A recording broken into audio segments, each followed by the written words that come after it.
더 투나잇 쇼 스타링 지미 펠런에 참가해 폭발적인 반응을 불러일으켰습니다. 이날 출연진들은 손등치기 게임, 가위바위보, 스푼 위에 계란 놓고 달리기 등의 목숨 걸지 않은 비교적 안전한 게임에도 승부욕을 불태우는 모습을 보여 펠런과 200명 방청객들의 웃음을 터뜨렸는데요. 지미 펠런의 반응만 봐도 아시겠지만 한국 배우들을 얼마나 좋아하는지 화면을 통해 느껴지는 정도였습니다. 펠런 본인도 배우 출신이어서인지 편안한 분위기에서 진행되는 인터뷰에서 펠런 특유의 배려심도 돋보였는데요. 특히 처음 배우들의 이름을 호명할 때 미국식 네이밍이 아닌 이례적으로 성부터 먼저 불렀습니다. Lee Chung-jae, Park Hae-soo, Wee Han-jin, and Chung Ho-young. Welcome! 연습한 티가 팍팍 나는데요. 예전에는 찬오바, 세리바, 철근 김이었는데 이제 우리의 이름이 우리식으로 불리니 더 좋은 것 같습니다. 펠런쇼 유튜브에 총 2편으로 제작된 배우들의 인터뷰 영상은 현재까지 263만 129만을 기록하고 있는데 이는 지미 펠런쇼 유튜브 채널의 다른 인터뷰 영상들의 낮은 조회수와 비교하여 현재 오징어 게임이 전 세계적으로 얼마나 큰 관심을 끌고 있는지 잘 보여주는 부분입니다. 영상 속 댓글들의 반응도 가히 폭발적인데요. 해외 네티즌들은 한국은 멋진 영화, 시리즈, 음악으로 미국을 점령했다. 역대 최고의 캐스팅, 오징어 게임은 레전드다. 라며 극찬하였습니다. 특히 이정재가 거의 50세에 가까운 나이인 것이 믿겨지지 않는다며 시간이 지날수록 더 깊은 맛을 내는 와인과 같다는 댓글에는 100개가 넘는 추가 댓글이 달려 그의 동안 페이스에 크게 놀란 듯한 분위기였습니다. 만 나이가 아닌 우리나라 나이로는 거의가 아니라 진짜 50세죠. 리얼리즘 애청자 57세 김철근 씨도 매우 놀라며 자신도 오늘부터 피부 관리를 받아야겠다. 오징어 게임은 전 세계 일제 1위를 달리고 있습니다. 글로벌 데이터 분석 업체 페럿의 수석 애널리스트인 줄리아 알렉산더는 MBC와의 인터뷰에서 오징어 게임은 엄청난 성공을 거뒀는데 넷플릭스 경영진도 이만큼 세계적으로 히트할 줄은 몰랐을 것이라고 말하며 해외 외신들 경악하다. 중국이 한국 문화의 깊은 열등감 드러내자 전 세계가 비웃는 이유. 세계적인 열풍을 일으키고 있는 오징어 게임의 배우 이정재, 박혜수,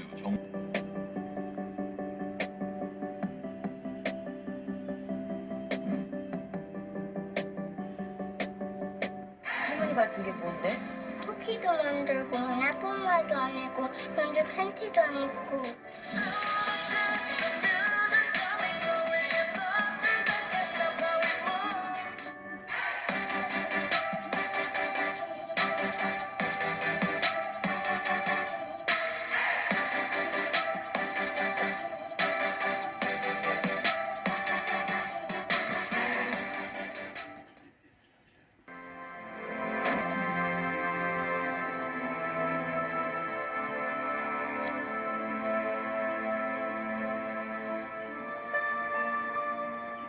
이두문으로 번역해도 백성들에겐 소용이 없구나. 사대부는 한문을 배워서 쓴다 하더라도 백성은 글을 배우지 못했으니 무슨 수로 자신의 뜻을 알리고 소통하겠는가? 하늘이 낳은 모든 백성은 온몸으로 섬겨야 하는 법. 그게 바로 임금의 도리이며 나의 역할이다. 바로 우리의 글. 반드시 백성들이 읽고 쓰기 편한 글자를 만들어 태평성대를 이룰 것이다.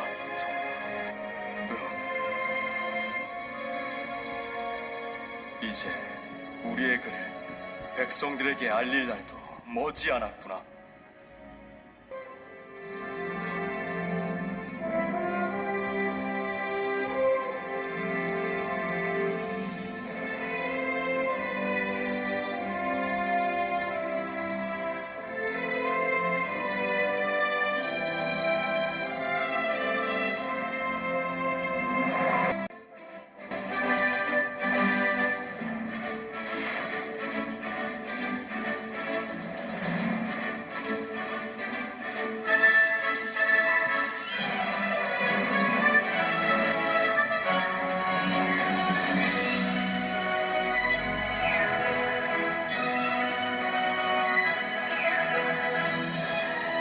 가까운 나라 일본어와의 따라받는 느낌이 모두 다르듯이 외국인이 한국어를 들을 때 어떤 느낌일지 누구나 한 번쯤은 궁금하게 생각해봤을 것입니다. 우리는 어려서부터 듣고 자란 언어이기 때문에 느끼지 못하는 그 느낌. 오늘은 외국인들이 한국어를 들으면 어떤 느낌인지, 그리고 K-팝의 확산과 한국어는 어떤 관련이 있는지, 그리고 한국어만의 특성으로 인해 앞으로 어떤 흥미로운 일들이 벌어질지 살펴보겠습니다. 그들에 관해서 쉽게 찾아볼 수 있습니다. 그들이 말하는 한국어의 느낌은 평소 우리가 생각했던 것과는 차이가 납니다. 우리 스스로가 한국어에 대해 생각할 때는 조금 딱딱하고 끊어지는 느낌을 받을 것이라고 생각하는 경우가 많습니다. 우리가 가장 많이 접하는 외국어인 영어와 주로 비교했기 때문에 한국어가 딱딱하고 끊어진다는 느낌을 받을 것이라고 생각한 것입니다. 하지만 그것은 우리만의 큰 착각이었습니다. 그렇다면 우리는 느낄 수 없는 한국어만의 느낌, 과연 외국인들 귀에는 어떻게 들릴까요? 물론 언어는 상대적인 것이기 때문에 영어권의 외국인과 다른 언어권의 외국인이 느끼는 한국어에 대한 어감은 다를 수밖에 없습니다. 하지만 사용하는 언어와 상관없이 대부분의 외국인들이 공통적으로 한국어에 대해 느끼는 것은 한마디로 아름다운 언어라는 점입니다. 외국인들이 한국어를 접하게 되는 계기는 대부분 K-팝이었습니다. 연령층이 젊을수록 그 비중은 커졌고 그 외 주변에 한국인 친구가 있는 경우도 있었습니다. 그리고 K-팝을 접하기 전까지는 한국에 대해서 관심이 없던 경우가 대부분이었습니다. 한국과 한국어를 알리는데 K-팝이 얼마나 큰 역할을 하고 있는지 알 수 있는 대목입니다. 한국어를 처음 접한 외국인들은 한국어에 대해 다음과 같이 말하고 있습니다. 솔직히 다른 아시아 언어와는 많이 다른 느낌이다. 한마디로 아름다운 언어라고 생각한다. 사운드가 아주 예쁘다. 일본어는 약간 독일어 같은 느낌이 나는 것 같다. 아시아의 독일어랄까? 중국어는 다양한 발음 체계가 있는 것 같은데 언어가 굉장히 어렵게 느껴진다. 나는 터키계인데 처음 들었을 때 그냥 아름답다는 생각이 들었다. 터키어와 비슷한 것 같다. 그냥 느낌이 아주 좋다. 독일어를 배웠는데 독일어는 좀 강한 느낌이다. 그런데 한국어는 반대의 느낌이 나는 것 같다. 아름다움의 소리, 기쁨을 주는 소리로 들린다. 한국어는 마치 멜로디가 있는 언어 같다. 그에 반해 일본어는 달콤한 맛이 없는 것 같다. 일본어는 강한 발음들이 들려서 뭔가 매력적이지 않게 들린다. 같은 아시아인데 중국어는 굉장히 공격적으로 들린다. 나만 그렇게 느낀 건가? 그런데 한국어는 그냥 물 흐르듯이 자연스러운 느낌이다. 한국어는 진짜 아름답다. 배우면서 더 느끼게 된다. 중국어는 독일어와 비슷한 것 같다. 다른 언어를 깎아내리는 것은 아닌데 솔직히 좀 별로다. 일본어처럼 딱딱 끊어지지 않아서 느낌이 좋은 것 같다. 단어와 문장이 길게 들린다. 물 흐르는 것처럼 자연스럽 같다. 러시아어와 독일어에 비하면 아주 듣기 편한 언어라고 생각한다. 드라마 대사를 들으면서 마치 리듬이 있는 것 같다는 느낌을 받았다. 실제 노래하는 건 아니지만 그렇게 들린다. 언어가 굉장히 시적이고 부드럽게 들린다. 처음 들었을 때 프랑스어인가 생각했다. 발음이 특이하고 귀엽다. 이렇게 외국인 입장에서 한국어를 처음 접했을 때의 느낌은 우리가 상상했던 것과는 크게 다르다는 것을 알 수 있습니다. 앞으로도 우리는 그 느낌을 영원히 알 수는 없지만 대부분의 공통된 느낌은 물 흐르듯이 자연스럽다, 아름답다, 길게 이어지는 느낌이다, 멜로디가 있는 것 같다, 예쁘다 등이었습니다. 한국어를 K-팝을 통해 처음 접하는 경우가 공부를 본격적으로 시작하면 오히려 더 한국어의 매력에 빠지는 것 같습니다. 반대로 한국어의 이 같은 특성은 K-팝이 인종에 상관없이 전 세계 팬들에게 어필하고 확산될 수 있는 가장 큰 원동력이라는 의견도 많습니다. 강하지 않고 부드럽고 끊어지지 않고 물 흐르듯이 이어지며 예쁘고 마치 멜로디가 있는 것 같은 언어가 바로 한국어라는 것입니다. 그리고 이렇게 예쁜 언어로 부르는 노래가 바로 K-팝입니다. 물론 K-팝은 여러 가지 면에서 완벽합니다. 멤버들의 춤과 노래 실력, 그리고 비주얼까지 세계 어디에 내놔도 뒤지지 않습니다.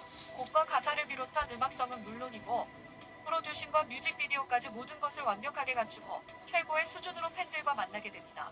그리고 이 모든 것을 완성시켜주는 것이 바로 한국어입니다. K-팝과 드라마의 매력에 빠진 외국인들은 자연스럽게 한국의 문화, 그 중에서도 한국어에 관심을 갖게 됩니다. 대부분 독학으로 시작하지만 한국어 학당이나 각 교육기관에서 본격적으로 한국어를 배우는 사례가 크게 증가하고 있습니다.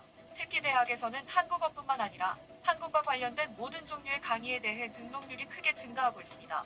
한국어 강좌의 수강생은 항상 넘쳐나고 많은 학교에서 새로운 한국어 강좌를 개설하기 시작했으며 이미 강좌가 있는 학교들은 강좌 수를 확대하고 수준을 높이고 있다는 것입니다.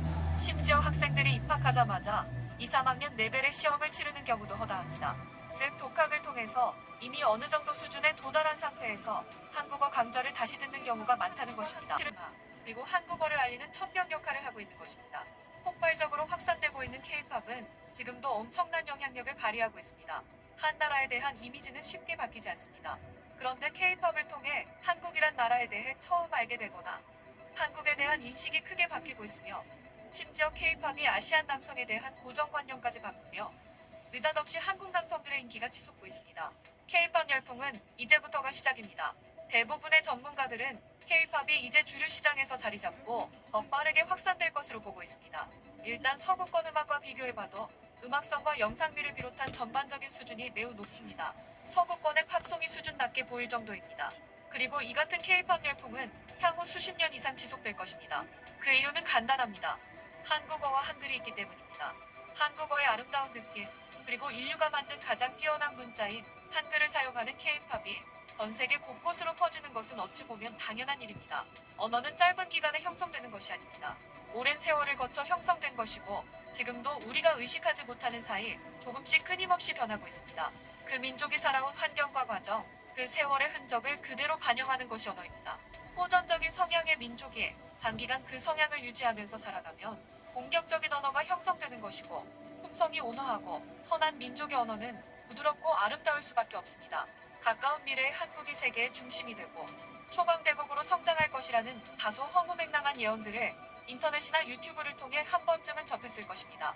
말도 안 되는 얘기라며 가볍게 넘어갔지만 총칼보다 강력한 것이 문화의 힘입니다. 이미 한국은 경제력과 군사력에서 세계 톱10의 반열에 올라섰습니다. 그리고 코로나 팬데믹으로 기존의 가치관과 질서는 흔들리고 리더십은 실종됐습니다. 이제 우상도 롤모델도 배워야 할 스승도 보이지 않습니다. 그리고 정보통신기술의 발달로 세계는 실시간으로 하나로 묶이고 있으며 이에 기반해 강력한 문화의 힘을 발휘하는 나라가 세계의 중심이 될 수 있는 가능성이 열렸습니다. 한국은 그 자격이 충분합니다. 이전에 한국어를 배우고 있지만 시간이 지나 한국어가 확산되면 전 세계는 한글 하나만으로도 압도적인 한국 문화의 힘을 느끼게 될 것입니다. 그리고 21세기가 지나기 전에 세계 공용어는 영어와 한국어가 될 것입니다. 지금 난리가 났습니다. 극장에서 상영되던 기생충 대화는 또 다른 모습입니다. 게다가 극중 다양한 게임들이 인기를 끌면서 식을 줄 모르는 각종 이슈들을 만들어내고 있기 때문에 이 열풍은 당분간 계속될 것으로 보입니다. 그런데 오징어 게임을 보지 못하는 나라가 있습니다. 바로 중국입니다. 중국은 넷플릭스 서비스가 안 되는 국가입니다. 그리고 한알령이 아직 해제되지 않았기 때문에 중국인들은 공식적인 경로를 통해서는 오징어 게임을 볼 수가 없는 상황입니다. 하지만 이미 보도가 됐다시피 불법으로 유통되면서 중국 트위터로 불리는 웨이보에는 오징어 게임 달고나 등 해시태그 수억 개가 달리고 있습니다. 국정감사에 출석한 장하성 중국 대사는 넷플릭스가 판권을 갖고 있는 오징어 게임이 중국의 60여 개 사이트에서 불법으로 유통되고 있는 걸 파악했다면서 지속적으로 모니터링하면서 시정을 요구하고 있지만 개선되지 않고 있다고 답했습니다. 더 기가 막힌 것은 이를 기회 삼아 중국이 돈을 쓸어 담고 있다는 사실입니다. 오징어 게임과 관련된 의상과 게임 소품 등이 큰 인기를 끌면서 관련 상품들이 날개 돋친 듯 팔리고 있으며 전 세계로 팔려나가는 상당량의 제품들이 중국에서 생산되고 있기 때문입니다. 게임 참가자들이 입었던 체육복부터 경비요원들이 입었던 핑크색 점프슈트, 검은색 가면은 물론이고 달고나 만들기 세트도 인기를 끌고 있습니다. 홍콩 사우스 차이나 모닝포스트는 오징어 게임 관련 상품들이 전 세계 이커머스 플랫폼에서 확산되고 있으며 많은 상품이 중국에서 제조되고 있다고 전했습니다. 한국 내 인터넷 쇼핑몰에서 판매되는 상품은 물론이고 미국, 캐나다, 영국 그리고 아시아 각지에서 판매되는 상품들이 중국에서 만들어진 메이드 인 차이나라는 것입니다. 정작 한한령으로 한류 콘텐츠들은 금지시키고 뒤로는 불법 유통시켜보면서 관련 상품을 만들어 돈까지 챙기고 있는 어처구니 없는 상황이 벌어지고 있습니다. 한편 일본에서도 오징어 게임에 자극받은 모습입니다. 며칠 전부터 본격적으로 관련 기사들이 나오기 시작하면서 주로 잡지나 인터넷 매체들을 중심으로 화제가 되고 있습니다. 그런데 기사 중에 한 가지 색다른 소식이 전해지고 있습니다. 일본이 오징어 게임처럼 세계를 겨냥한 작품을 내놓는다는 소식입니다. 작품 제목은 일본 침몰입니다. 일본이 아니라 그 어느 나라든 재미있고 좋은 작품을 만들어 선보이는 것은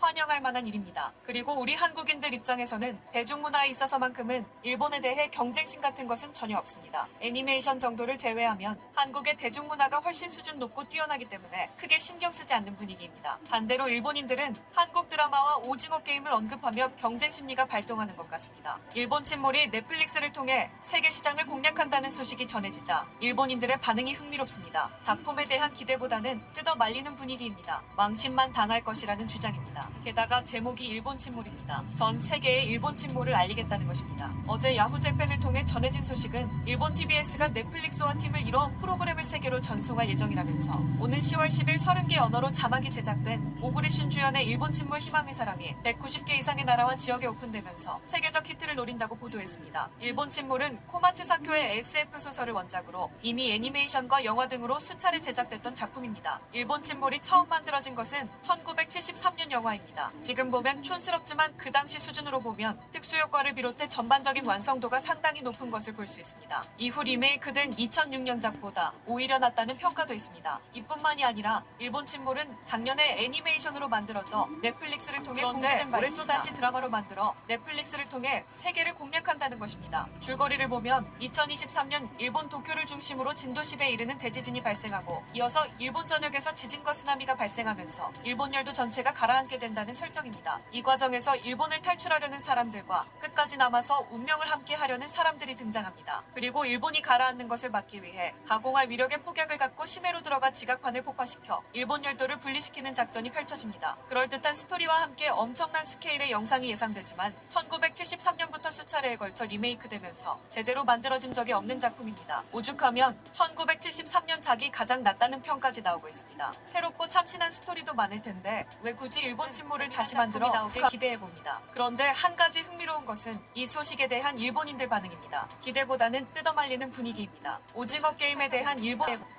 그만두는 게 좋겠다. 아무리 생각해도 일본 TV 드라마의 낮은 수준을 세계에 선전하는 것밖에 안 되니까 실제로 일본이 침몰하고 있을 때 일본 침몰이라니 이런 드라마 꼭 해야 되나요? 모두 한국 배우나 가수들의 능력과 어학 실력을 인정하는 분위기지만 문제는 그것이 단순히 엔터테인먼트뿐만이 아니라 평균적으로 한국인이 그런 경쟁력을 갖추고 있다는 것이다. 이제 1인당 생산성이나 평균 임금, 어학 능력 여러 수치에서 이미 한국은 일본을 넘어섰다. 계속 20세기에 살면서 한국을 내려다보려고 하는 우익이나 노인들은 결코 인정할 수 없는 아픈 사실이겠지만 한국의 높은 세계적인 수준에 이른 연예인 및 작가, 감독, 촬영 감독 등이 산더미처럼 있기 때문이다. 일본은 인기 연예인 위주로 작품 만드는 것을 이제 그만둬야 한다. 세계를 향한다면 차라리 명조연이라고 불리는 사람을 하나들 넣고 그 외는 무명 배우 지망생들로 채워서 하는 것이 좋다. 일본에서는 실력파 배우들이 서투른 꽃미남 아이돌에게 일자리를 빼앗겨 기회다운 기회도 잡지 못하고 몸부림치고 있으니까 해외가 더 많아졌다. 나 자신도 일본 드라마를 받아들일 수 없다고 생각한 것은 마구 호통을 치는 갑질 같은 상사가 매번 등장하기 때문이다. 외국 드라마는 절대 그런 역을 만들지 않아. 일본 침몰 예고편을 봤는데 그 과장된 연기는 절대 세계에서 통할 수 없어. 오구리슌이 눈을 크게 부릅뜨는 연기, 그리고 카가와 테루유키 연기는 개그에 가깝다. 일본 침몰이라는 제목이 비관적이어서 일본의 이미지에 악영향을 줄 것 같아 해외 전송은 그만했으면 합니다. TBS는 중국에 전달하고 싶을 것이다. 국내 평가가 좋다면 모르겠지만 그렇지 않은 드라마를 세계에 전하는 것은 일본의 패가 될 뿐이다. TBS는 도대체 어느 나라 언론인가? 외화가 동일본 대지진으로 마음의 상처가 아직 아물지 않은 사람도 많을 텐데 역시 TBS야. 부끄럽기 짝이 없다.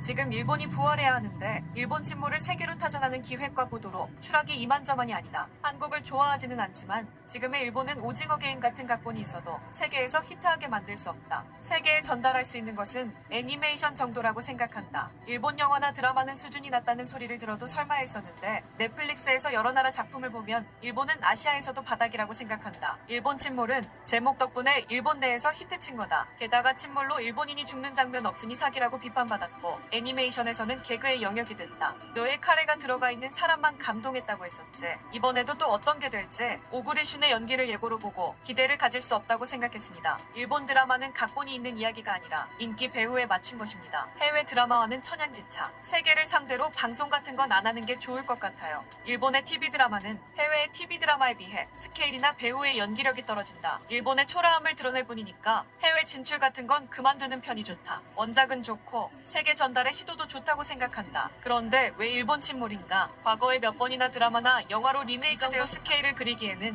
일본은 유감스럽지만 역량이 없는 것 같기도 합니다. 유튜브에서 예고편 봤는데 우와 빨리 보고 싶다 라는 감정이 안 들었어요. 뭐랄까 일본 드라마는 퀄리티가 낮다고나 할까 재미없다고나 할까 넷플릭스로 전송해서 누가 보죠. 여전히 일본은 과도한 연기, 과장된 음악, 시청자를 조롱하는 듯한 연출의 퍼레이드가 이어진다. 예고편도 봤지만 역시 그런 느낌이었어요. TV와 넷플릭스의 시청자층은 어떤가요? TV에선 대박이 나고 넷플릭스에서는 참패하거나 혹은 그 반대로 나타날지 데이터가 궁금하다.